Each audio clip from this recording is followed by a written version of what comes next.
Good morning. Welcome to Wise Women Weekdays. I'm Lucinda Wild, and this is my co-host today, Claire Oily Witch. Hello, good morning, and this is Molly. Yes, Molly's happy. Molly is always very happy. But then Molly has a brain full of woolly fur, so I don't think she really has the opportunity to not be happy. Happiness is our topic of conversation today. Most aptly. Most aptly, happy Molly, here she is. So what are your thoughts on happiness, Claire? Well, happiness is such a big subject, and when you guys said you wanted to discuss happiness, I have to say I thought, oh really? Can I really be happy and talk about happiness at this time of the year when we're in our shadow journey? So happiness, yeah, for me it is a state of mind. What about for you, Lucy? I would go happiness is a state of mind. It's not always achievable. I mean, I don't think it's happiness that I experience every day. Not true, unadulterated, Disneyfied happiness, like skipping through the tulips. I mean, I find moments of tranquility, peace, joy, but happiness? No, not. Yeah, I have a wide range of emotions. I just don't stick in one place, which is happy.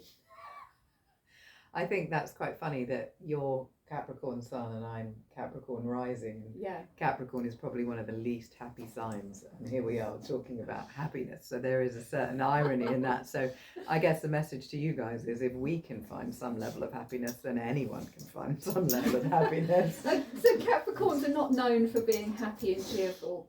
No, they really like their own company and space, and they're more serious. Capricorns are more serious. They don't find life, is Cosmo. They don't find life particularly joyful. They take life quite seriously. Yeah. Would you say that's true for you? I would say that's absolutely true. I do take life seriously. And I'm not one of those people that goes around like skipping with joy. I know I see people like dancing and laughing and like really enjoying it. I'm like, yeah, that's not for me. Yeah, and see, but what you might find, or what I find, is my happiness comes in different ways from the Disneyfied version of happiness, which is this skipping around singing zippity doo dah, is like, not me either. My happiness comes from feeling like I'm in the right place at the right time, things are organized. My happy place is like my responsibilities are all managed. I can take a breathing space. That's what happiness looks like for me these days. Getting outside, be in nature, without having to worry about anything else. That's happy for me. That's really happy. Being in nature, I find happiness and peace. Yeah. But then as soon as I switch on the TV, which I actually did as an experiment on Friday afternoon, I watched mainstream media news channels. Why? Because I wanted to see how it would sap any joy that I had from me. It did. It completely removed any peace, any tranquility. I felt anxious, stressed, slightly nauseous, panicked about what was going to happen around the cenotaph on 11/11. Oh yes. Because of the marches with the Palestinians and the squaddies and stuff that would be there in remembrance for serving and past soldiers. And what if there was a clash? I mean, I even rang my mum to talk it through. Wow. Who just compounded the fear and anxiety because she watches GB News on a loop most afternoons. She's got her favourite presenters and she can pretty much paraphrase what they told her because she's really in that mindset of being brainwashed. And I mean, I did that for a couple of hours and then stepped away from it. And I could feel the toxicity and the unhappiness that listening to mainstream media left with me. Oh my goodness, completely. So do not try that at home, folks. Do not try that experiment at home. No, because it's absolutely true. And I'm constantly preaching to people about spiritual hygiene and having an awareness about what you listen to, who you spend time with, what you eat, what you smell, the whole thing, what you use on your body, as a way of kind of, managing your whole self and being aware of the need to manage every aspect of you. And at this time of year, because Scorpio new moon today, everyone, you're really vulnerable because we're going into these shadow journeys. This is a time of self-reflection where you're looking back upon what you've managed to have kind of conceive and achieve in the year. So you're going to be kind of, a tendency perhaps to be a bit more self-critical, that kind of stuff. So your vulnerability levels are really, really high. So your ability to, especially as empaths, to soak in the kind of fear and whatever other lower vibrational energies are out there, then you will do so. But people do like to do that because it's stopping them actually looking at their own stuff, and so it's a distraction. It kind of makes them feel like, oh well, at least it's not happening here. So there's an element of happiness, I guess, for them when they think, oh, it's all happening over there. Does that make sense? Yeah. I mean, thinking about, I made a few notes because happiness is a really broad subject, because it's something that every single person on this planet has the capacity to feel. And humans watch the news and get embroiled in toxic media because they love drama and negativity, not necessarily happiness. What do you think about that? Schadenfreude, I think it's Schadenfreude. I think that's what it's the German called. word. Schadenfreude. Yeah, it's when you really take some level of pleasure out of other people's misfortune. And I think that there is an element of that because there is this separation that has happened, that's been happening for thousands of years, especially particularly since the 1980s and Margaret Thatcher. But this separation of kind of community. And people have been encouraged to feel on their own, like just protected for their little island, themselves, their immediate family, whatever, their home. And so there's this NIMBYism, which allows for kind of people to take some twisted element of pleasure in other people's downfall because they're thinking, oh, at least that's not happening to me. There's a complete lack of recognition of the fact that it is happening to them. It's happening to all of us. We're actually all a collective. So It's very easy to kind of be mistaken in that, but the truth is that we are each other. It's all one. So you can't kind of really separate, despite how you feel you might be able to. I mean, in recent years, I've also seen that people enjoy the negativity of other people's suffering. I mean, I can think of people that are getting a real buzz out collecting for food banks. They are essentially, well, apart from virtue signalling in a very distasteful way, they're taking joy out of the fact that they're collecting for a charity to prevent people from starving. So if those people weren't starving, they wouldn't have that level of happiness. Yeah. What really nauseated me about the collecting for the food bank is when some of the Lewis people, they put on Oliver Twist costumes and went and stood outside Aldi's. So they turned other people's suffering into a bit of a pantomime. Wow. Okay. Well, from my perspective, there is always going to be some level of suffering because this is not Disney. This is not the perfect world. That's somebody's soul path that has, chosen that, and they're trying to learn a lesson. So they're suffering, as all lessons involve, from my perspective, a great deal of painful growth.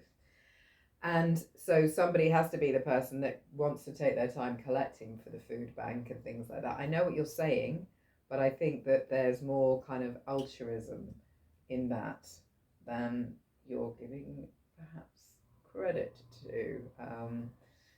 I think it's the way that they go about it rather than the actual act itself. I mean, there's the people with the pins. I haven't seen this. Yeah, they've got the pins to say that I collected for the food bank. So I feel that it's being taken away from the people that are suffering, and it's being turned into a virtue signal for those that are not suffering.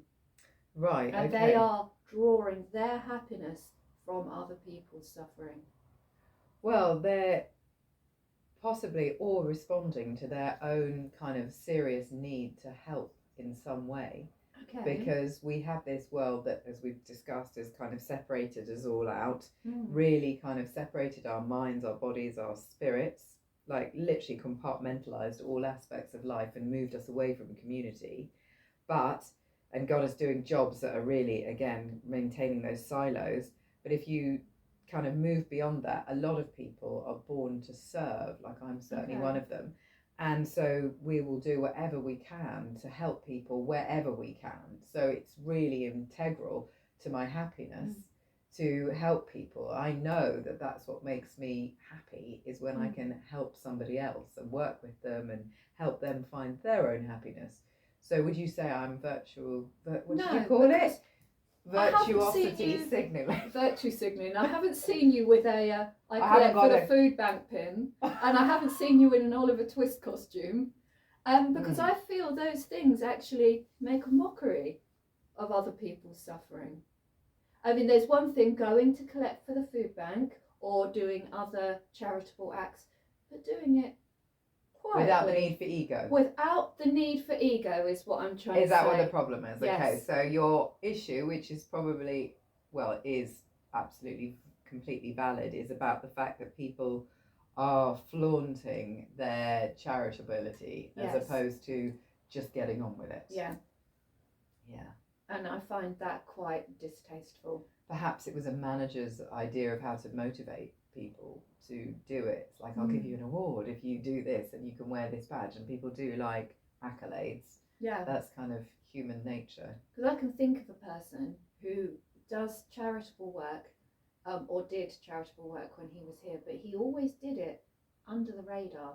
So he would do things like give clothes to charity, or money to a homeless person, or go and do a full food shop and then put everything in the collection point for the food bank. And he never said a word about it to anybody. That's true giving, isn't it? Yes. That's giving without ego, and that's giving because you can and because you genuinely want to and because you don't need to. So on the numerology scale, that's a number 9. Okay. That's when you've moved to the collective and you understand you're part of the collective. Was this who I think this was? Yes. And was this person always like that? I think so.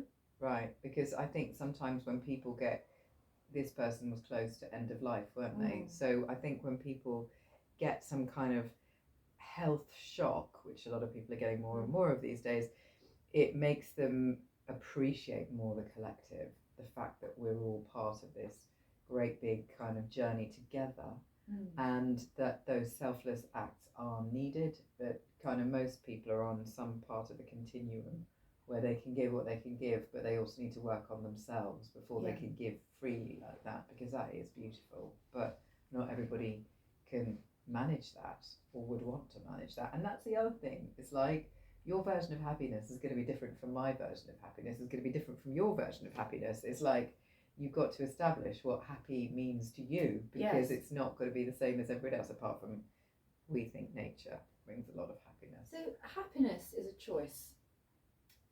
Yes, we were discussing this earlier. Yeah. Did you want to read out that thing that you read, which was really cool, from Eckhart Tolle?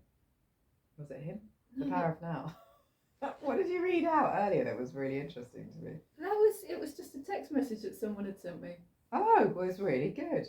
What was it saying? So it said, was it the points that I'd written down in case we dried up for conversation? What's this? This is sort of. Oh, okay. Happiness is a choice.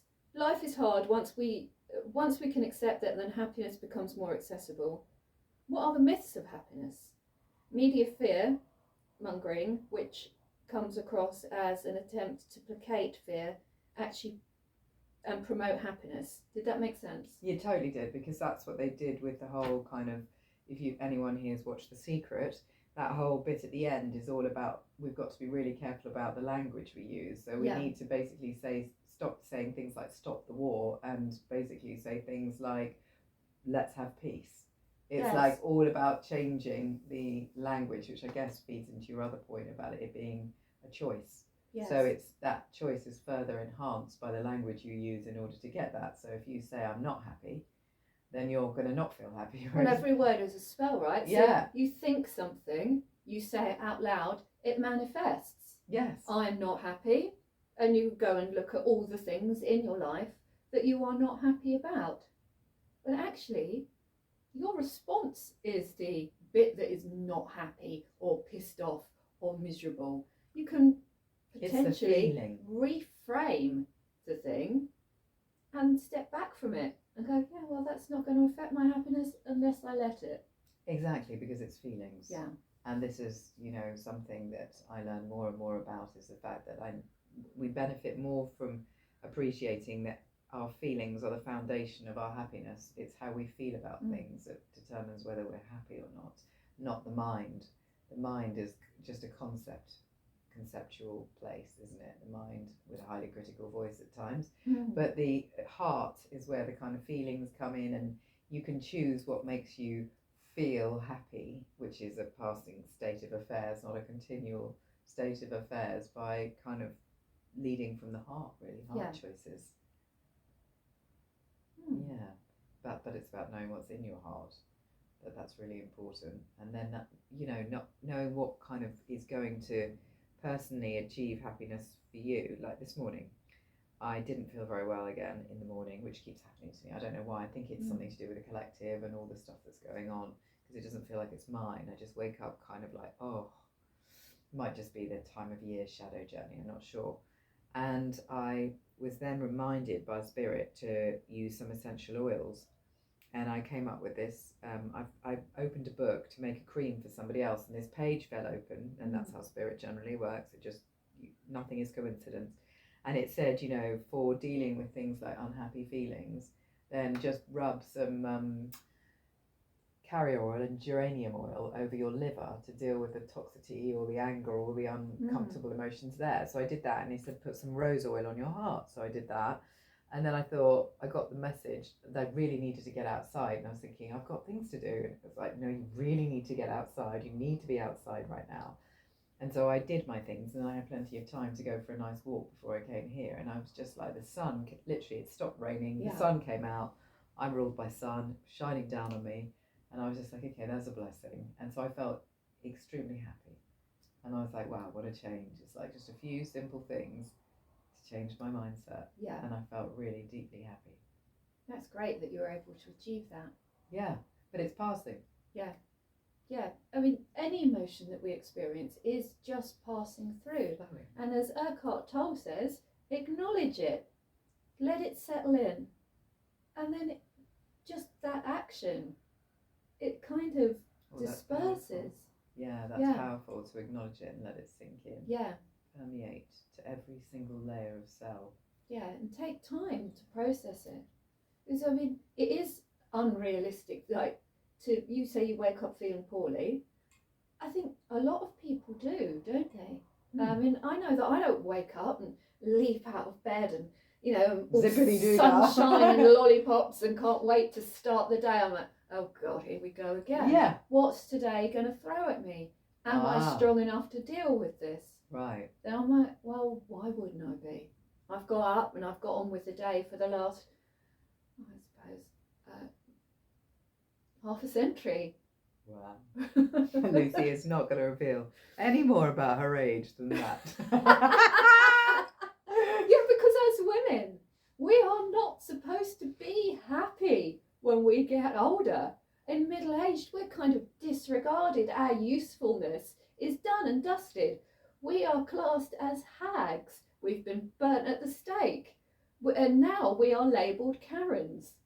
Have you been called a Karen yet? No, I haven't been called a Karen, but I would say that again is this kind of, that's what society has tried to create within us, but that's completely reversing, and that's not true at all. It's like, I was hearing the other day about a talk about someone saying about menopause.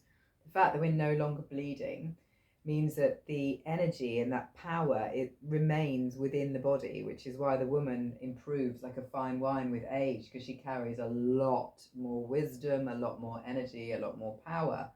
And I certainly myself feel in this stage of my life more powerful than I've ever felt before, and probably more happy than I've ever felt before, because I know what makes me happy and I know who I am and what I'm capable of. And isn't that the same for you? I absolutely feel that. I mean, it's nearly a year since I've bled now, and I feel that I have more energy. I have more clarity. I don't feel that I'm having these constant ups and downs with hormones, and overall I am more happy. Partly because of HRT, but I think that's a topic for another show. And I know who I am, where I'm going. I don't need a man to make me happy, which is an absolute revelation. Yeah. Well, I think that's it as well, is the fact that that's a good point. That brings us on to the externalization of happiness. So everywhere we go, we're told, aren't we, that happiness looks like a new pair of shoes. Happiness looks like, we talked about this earlier, Happiness the house, is a new pair of the shoes, kids, all this stuff. Well, it's fleeting though, isn't it? Yes. It's like you buy these things and the sensation you get is for while you're carrying it around in the fancy shopping bag, or when it arrives through the door or whatever, it's for those moments and that day, and it may last a week or two, but then it wears off because it's not true happiness, because it's external. We're looking externally, and we're told by every single message, the powers that be, not the real powers that be, the kind of, the world we've been living in, that we can achieve happiness by buying things, doing things, having a family, living in a nice house. And you do those things and you realize that no, happiness can't be found in those things. Happiness definitely didn't come to me by having children. It's completely the opposite, to be honest. Yeah, I'd say that was a pretty fair assessment. That should be another topic. That's a really juicy topic. Motherhood. And the joys that it brings or doesn't. Yeah.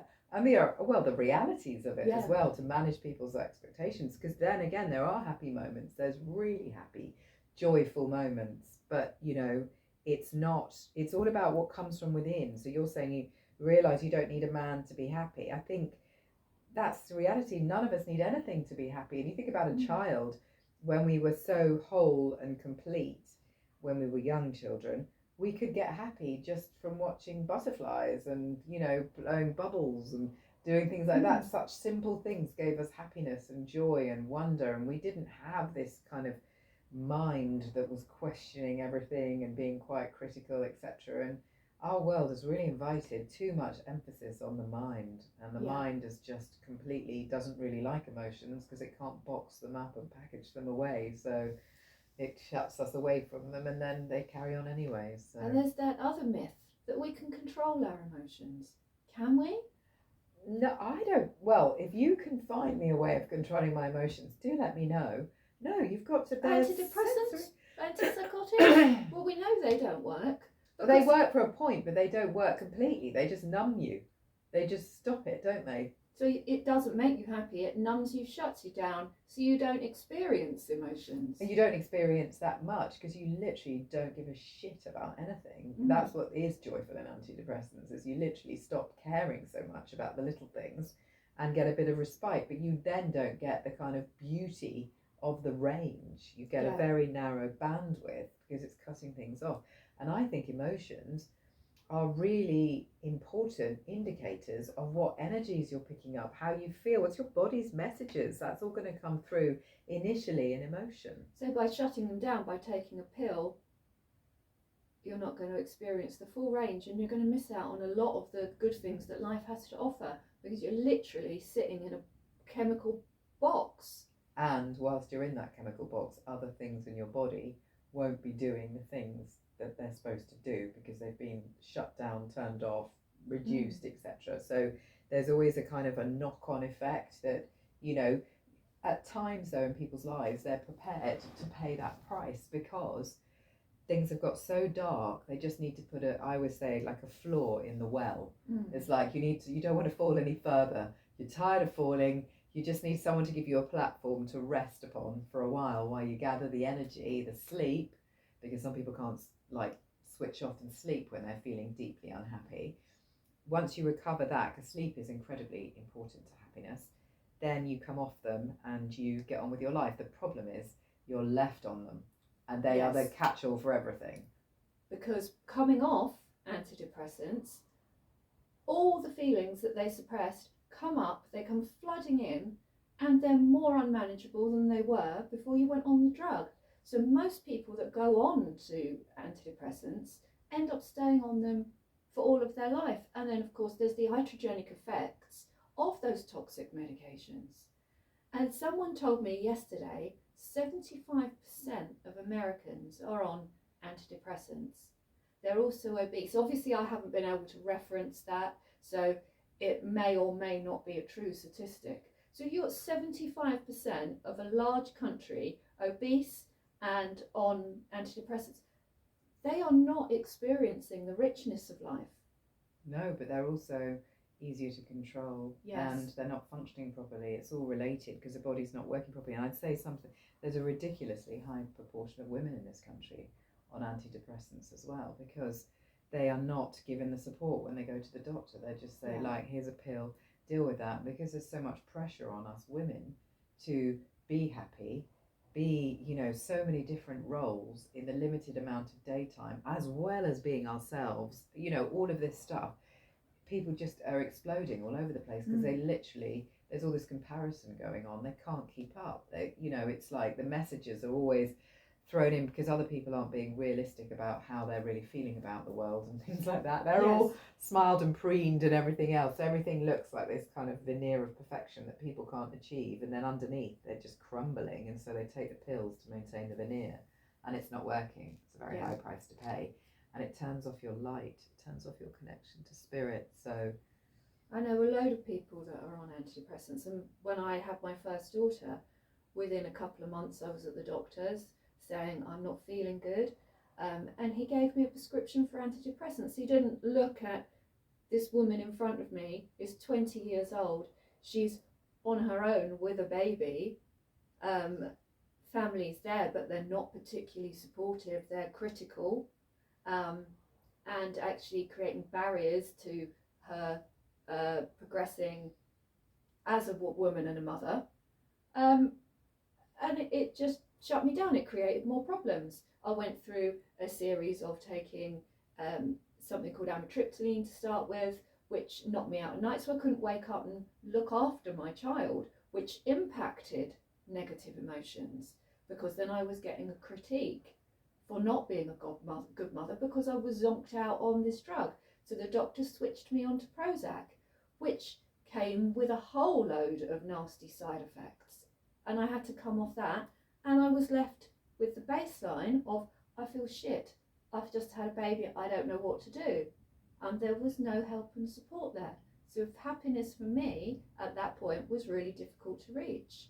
Oh yeah, I think having a child is really, it doesn't, I don't think it's also age specific. I think it's just really a massive, massive change when you kind of have a baby. And I too got kind of postnatal depression, and I didn't even recognize, in fact I didn't get it the first time, I got it with the second child, because suddenly the burden became just so enormous. It was like, wow, I've got two of these people to be responsible for. Now the first child I didn't. But interestingly, I had dizzy spells because I was, I didn't realise then I had Ehlers-Danlos syndrome. And the doctor said, he put me on antidepressants. Yeah. He said, you've got dizzy spells, you need to go on antidepressants. I was saying to him, but I'm not depressed. I'm really happy. I've just moved to a lovely house. I've got my daughter, my business is going well. I've got nothing to feel depressed about. He was going, well, if you've got dizzy spells, you've got... And I went on these antidepressants, and it was just like, as you say, coming off them is not very much fun. So it's kind of like you're on this kind of pathway that you shouldn't be on in the first place, and then you've got to come off it, and it's not very easy. And yeah, the second child, in fact I took antidepressants when I was pregnant with him, and I said to the guy, is there any research that says this is going to cause any damage? And he said, no, it's absolutely fine. I said, how can you know? And he said, well, we can't get pregnant women to test these things because that would be unethical, but we haven't really had much complaining. And I was like, and he said, you've got a boy in there. He said, so the fact that you're not feeling very happy, you're feeling really depressed, would mean that, you know, there's a much higher chance that he'll have mental health issues when he grows up if you don't take medication. So to someone like me, that was like, oh my God, I need to take medication. I you know, I've already saved up from their therapy from when they're born anyway, just in case, for all the mistakes I may make.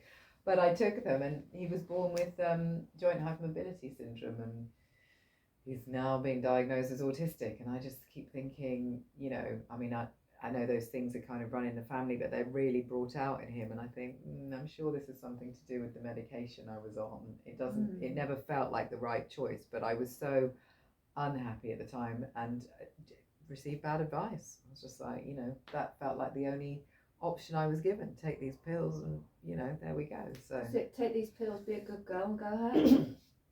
basically, and it's dangerous, it's bad advice. But it's that thing as well where you touched on it earlier about the expectation to lead a happy life.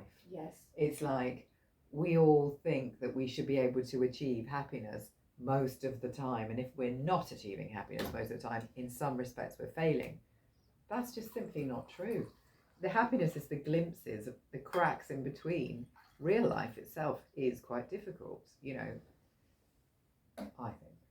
Yeah, I mean, what does it, when you have a happy moment, what is it that underpins that happiness? I think it's, for me actually, it's probably a spiritual connection. So when I'm totally in harmony with nature and I can feel spirit and I just feel like I'm a fusion between the earth and the sky, I love those feelings. Yeah. Holding space, channeling, that's really happy. So work. When my kids have said thank you very much for something to me that I've done for them, or I've done a parenting thing, that also looks like happiness to me. So I know that feeling. Or in a hot bath. Yeah, hot bath. Or cold water swimming for me. Oh, really? Yeah, that real, like, diving in to Pell's Pool when it's 19, 20 degrees and getting that absolute rush. That's pure happiness for me. You are so Capricorn. And cold weather lover. Oh, I love snow and cold Oh. weather. I like the rain. Yeah. I don't like being out in it. It gives me a reason to stay indoors and look at the rain out the window. And it's my excuse not to take part in the world. Ah, it gives you a chance to be Capricorn. I know what you mean. It's like a permission, isn't it? What else makes you happy? My dogs, wherever they've gone. She's not making me happy right now because she shouldn't be on that sofa. She's sneaked behind some cushions onto one of Lucy's beautiful sofas. And the other dog has disappeared, which makes me nervous. Because he could be doing anything. He's being very quiet about it. If he is. Yeah. Is It's like kids when they're quiet. You That don't makes me know think, what's what is he going up to? What's going on? Okay, well, is there anything else we should discuss about happiness from your list, do you think? I think maybe life is hard. Once we can accept that, move on. Yeah, so don't get out of bed in the mornings and expect to be happy. Get out of bed and put your protection around you, and as you said, check in with yourself, check you can do it, check you're feeling everything's fired up. I do a whole ritual before I get out of bed to align myself and clear off any of my dream astral projection stuff, just clearing it, bringing myself in. And then I guess having no expectations is probably a good place to start. Yeah, and not no expecting to kind of be happy, not expecting to be sad, just being equipped, open and available for wherever life wants to take you. And taking responsibility for your actions helps. If everything is always somebody else's fault, then you're never going to be happy because you're full of blame and judgment. It's true. You have to take responsibility for your own emotions. Own your shit. Yeah, literally own your shit. Own your shit. Mm. And that sense of entitlement, I am entitled to be happy, actually may not. And I'll just say as well that we're told that, you know, happiness looks like all this, having money, having all these gorgeous things, and people that have all those things will tell you they're happy.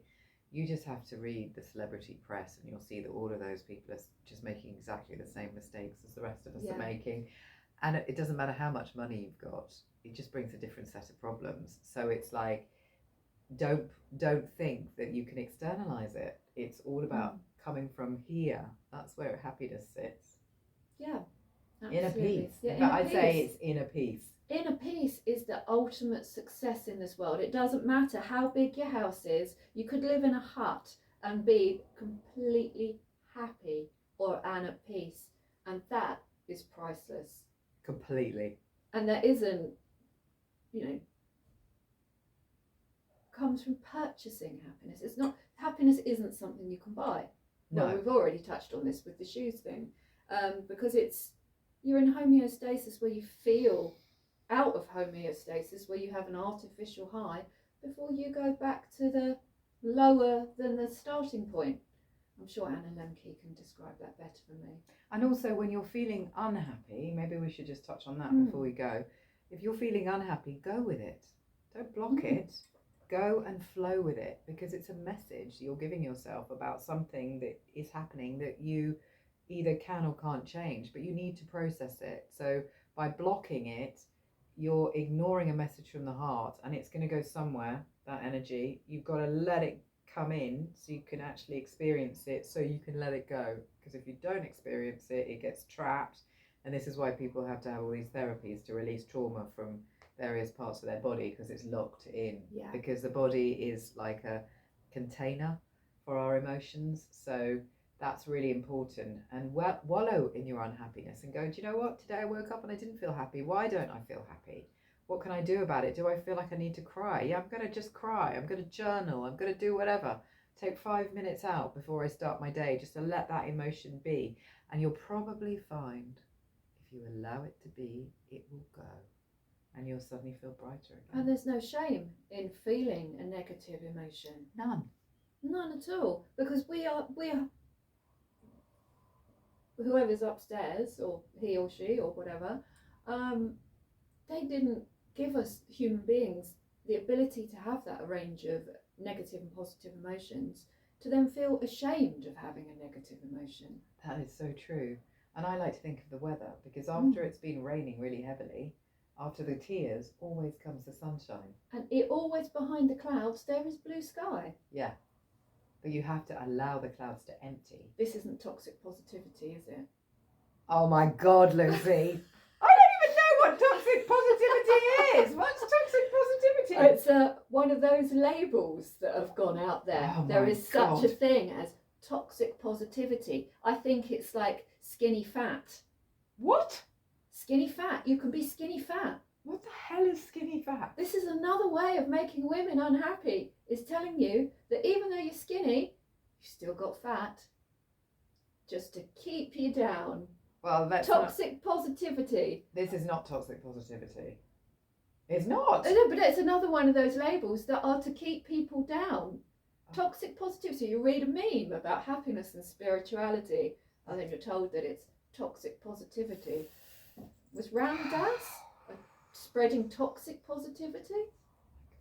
Just clearing But it up. it's just all of these labels, all of these things designed to keep you miserable. And that again points back to the earlier point of be careful what you watch, listen to, read, take on, who you spend time with, etc.